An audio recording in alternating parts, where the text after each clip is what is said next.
नहीं कर रही है, सरकार गिनती नहीं करा रही है। हमारे माननीय राष्ट्रीय अध्यक्ष जी बराबर इस मांग को उठाते आए हैं गिनती के लिए, और वो निश्चित तौर पे वो गिनती कराएंगे। आज नहीं तो 6 महीने के बाद जब वो सूबे के मुख्यमंत्री बनेंगे तब प्रदेश की गिनती होगी, और हर आदमी को उसकी आबादी के हिसाब से उनको रोजगार, आरक्षण, जितनी भी सरकार की सुविधा होगी वो आबादी के हिसाब से मिलने का काम करेंगे। आज आप जान रहे हैं ऐसी क्या ये भाजपा सरकार जब से बनी, क्या उसके पहले जानवर नहीं थे आपके खेतों में? क्या उसके पहले लोग गाय पशु अपने यहाँ नहीं पालते थे? जब से सरकार बनी इतना आतंक इन्होंने फैला दिया, गाय के नाम पे लोगों को इतना डरा दिया कि आज कोई भी आदमी अपने घर में गौ माता को अपने घर में नहीं पाल रहा है। आज वो बाहर की सड़कों पे बैठने को मजबूर है और आप लोगों की फसल को नुकसान पहुंचाने को मजबूर है, क्योंकि सरकार की नीति ऐसी है कि वो किसी कीमत पे किसानों को बढ़ते हुए नहीं देखना चाहिए। किसान 10 महीने होने वाला है बॉर्डर पे धरना दे के बैठा हुआ है कि हमें हर हाल में यहाँ से इस कानून को खत्म कर दो और हमको न्याय दिला दो, ये कानून वापस ले लो, हमें अपने हिसाब से जीने दो। सरकार, किसान कहता है हम इसी में खुश हैं, वो कहता नहीं, तुमको हम 3 कानून काले कानून देंगे, तुमको ये करना पड़ेगा, क्योंकि ये सरकार उद्योगपतियों से बिकी हुई है। आप लोग को पता है इस देश में जितना पैसा है उसको आप लोग को अंदाजा नहीं होगा। अगर 100 रुपए आपके पास है और 100 रुपए अगर आपके पास आता है तो उसका केवल 2-3 मालिक है, उस 70 रुपए के मालिक वो 3 आदमी है, और बाकी 30% में पूरे जितने भारत के वो 140 करोड़ की जनता उसके मालिक है, और 70% जनता का पैसा 3 आदमियों के पास है, खाली अडानी अंबानी और जो इनके मोदी गोदी हैं, ये सब इन्हीं के पास, ये इन्हीं को आगे बढ़ाने का काम कर रहे हैं। अभी चुनाव आएगा, आपके पास आएंगे, झूठे झूठे वादे दिखाएंगे। आज की डेट में जमीन में कहीं कोई वादा नहीं दिखाई देता, जमीन पे कोई काम नहीं दिखाई देता। आज आप सड़कें देख लीजिए, ऐसी सड़कें इसके पहले भी कितनी सरकार रही होगी, मैं चाहे कांग्रेस की सरकार रही हो, चाहे बसपा की सरकार रही हो, चाहे समाजवादी पार्टी की सरकार रही हो, इस तरह जो सड़कों की हालत है आपने कभी जिंदगी में नहीं देखा होगा जितनी भाजपा की सरकार में, क्योंकि सारा पैसा गड्ढा मुक्ति के नाम पे लोग खा चुके, सारा पैसा अपने लोगों को डकार चुके हैं। आज कोई भी रोड हमारे क्षेत्र की हो, चाहे नगराम से गंगागंज मार्ग हो, चाहे नगराम से आपकी ये खुजोली वाली रोड हो, चाहे ये गोसाईगंज की यहाँ से गोसाईगंज से गौरिया की रोड हो, और इसके साथ साथ जितनी नहर की पटरियां हैं, पूरे क्षेत्र की सड़कों की हालत इतनी खराब है कि आप अगर कहीं आधे घंटे में जा सकते हो, उस सड़क पे चले गए तो आपको 2.5 से 3 घंटा 4 घंटा जरूर लगने वाला है। निश्चित तौर पे कहीं ना कहीं हमारी जिम्मेदारी बनती है, सरकार की आलोचना के साथ मेरी जिम्मेदारी भी है कि मैं सड़कों के लिए आपको बनवाने के लिए काम करूं। मैं लगातार पिछले 4.5 साल से अब आपकी बात, क्योंकि मेरा एक काम है कि आपकी बात को सरकार तक पहुंचाना। आप जो समस्या होती, जो आपकी दुख तकलीफ होती है, हम लोग उसको सरकार के कानों में पहुंचाने का काम करते हैं, और सरकार का काम होता है कि रोडों को बनवाए। हमने बार बार कहने के बावजूद गंगागंज नगराम रोड को लेकर तमाम की क्षेत्र की तमाम समस्याओं से सरकार को अवगत कराया, लेकिन सरकार ने हमारी बात को ध्यान नहीं दिया, और आज हमारे पूरी क्षेत्र की किसी भी सड़क को न बनवाने का काम इस सरकार द्वारा किया गया। कहीं ना कहीं मैंने पूरा प्रयास किया, बार बार धरना लगाया। अभी कुछ दिन पहले गंगागंज नगराम रोड पे हम लोगों ने धान लगाने का काम किया। इतनी खराब रोड थी कि वहां पे हम लोगों ने धान की भेड़ बो दी, तब भी सरकार के अधिकारियों के ऊपर, इस सरकार के मुख्यमंत्री के ऊपर कोई रत्ती भर फर्क नहीं पड़ा, और आज भी उस रोड पे अभी भी कोई काम नहीं शुरू किया।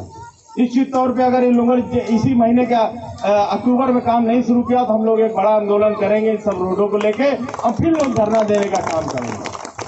और बार बार कुछ काम भी हुए, हमने जो इनसे कई बार कहा, जब नहीं कहा तो धरना देने की चेतावनी दी। तो अभी हाल ही में हमारी विधानसभा में 2 ओवरब्रिज पास किए हैं इन्होंने, लगभग 95 करोड़ रुपए के, जिसमें से मोहनलालगंज में आप लोग जब क्रॉसिंग आती है, जब जाम हो जाता है तो मोहनलालगंज क्रॉसिंग पे बहुत तगड़ा जाम लगता था, वहां पे एक ओवरब्रिज के लिए 95 करोड़ रुपए का बजट इस सरकार से हम लोग लड़ झगड़ के करके किसी प्रकार लाए हैं। तो 95 करोड़ में एक वहां का ओवरब्रिज बनने जा रहा है, दूसरा गोसाईगंज रेलवे क्रॉसिंग पे बहुत जाम लगता है। दोनों जगहों पे एक बड़ा पुल हम लोग बनवाने का काम कर रहे हैं, जिससे आप लोग को जाम न लगे। और हम कोशिश कर रहे हैं कि आने वाले समय में, क्योंकि यह सरकार ऐसी है, ये सरकार सिर्फ लेना जानती है। इस सरकार ने दिया नहीं, उनके आदमी आएंगे, निरा पे निरा झूठ बोलेंगे। आपको सरकार की उपलब्धि अगर कहीं देखना हो तो सुबह पेपर उठा लीजिए आप। पेपर में पहला पन्ना, दूसरा पन्ना, ये कर दिया, वो कर दिया, इतने लोग को रोजगार दे दिया, इतने किसानों की आय दुगनी कर दी।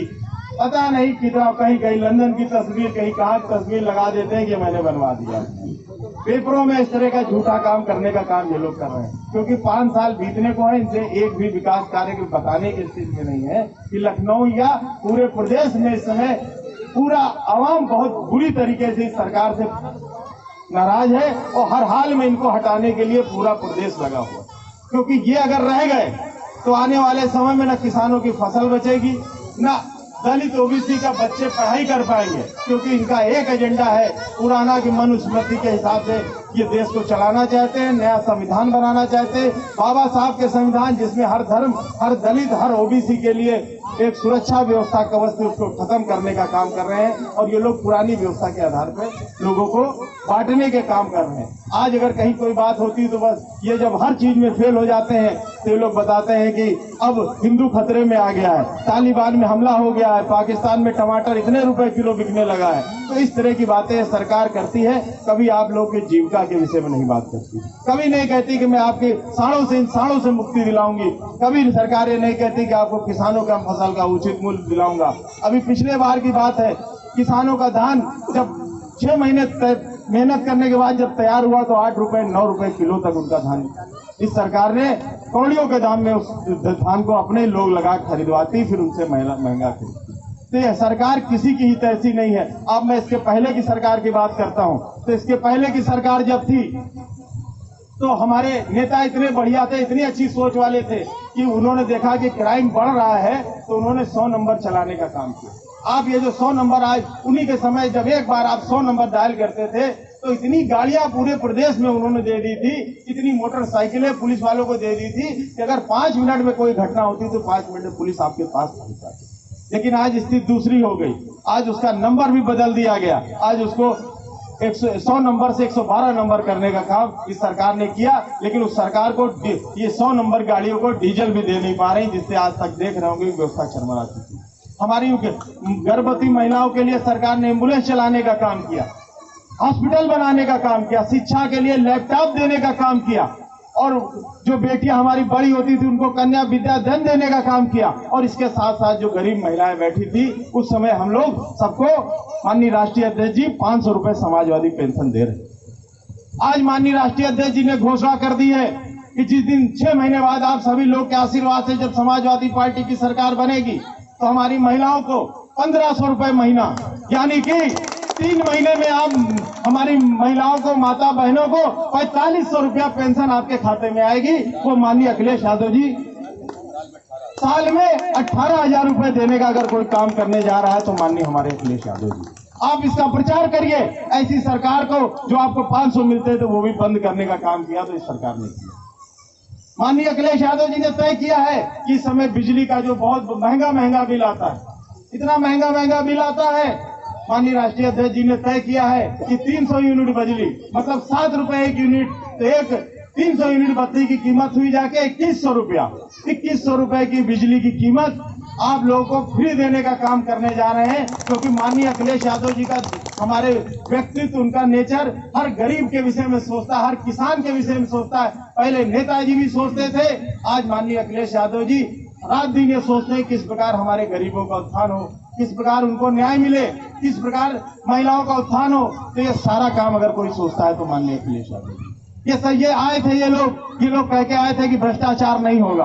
आप लोग तमाम लोग ऐसे होंगे, गलती से कहीं थाने ना पहुंच जाइएगा, अगर किसी मामले में बुला लिया तो बगैर चढ़ावा दिलाए आप लोगों से नहीं वापस आने वाले। पहले जिस काम के 100 रुपए लेते थे, अब उस काम के लोग 1000 रुपए का रेट रख दिए, क्योंकि कहते हैं कि पैसा मुझे ऊपर तक देना पड़ता है। तो इतनी भ्रष्टाचारी सरकार, चाहे तहसील हो चाहे थाना हो, हर जगह इतना भ्रष्टाचार फैला हुआ है।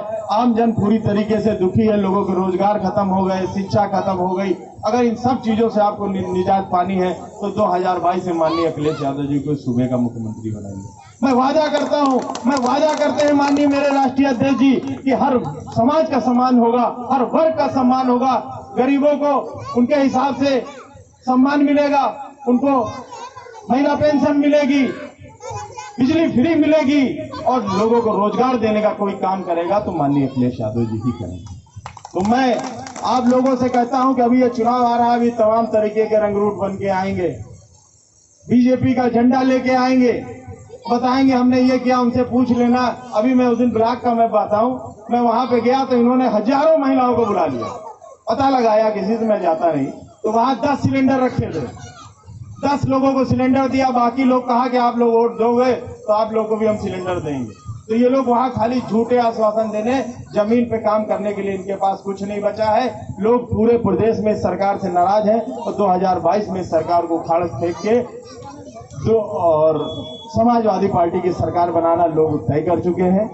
आप सभी लोग बहुत देर से बैठे हैं, मैं उम्मीद करता हूं कि आप लोग आने वाले समय में समाजवादी पार्टी के साथ देंगे और सभी लोग मिलकर माननीय अखिलेश यादव जी को मुख्यमंत्री बनाएंगे। और जहां तक मेरी बात है, मैं इस गांव में कई बार आ चुका हूं, मैं यहाँ पे मेरे समझ में तीसरा की चौथी हमारी मीटिंग हो रही है, चौथी बार मैं आया हूँ।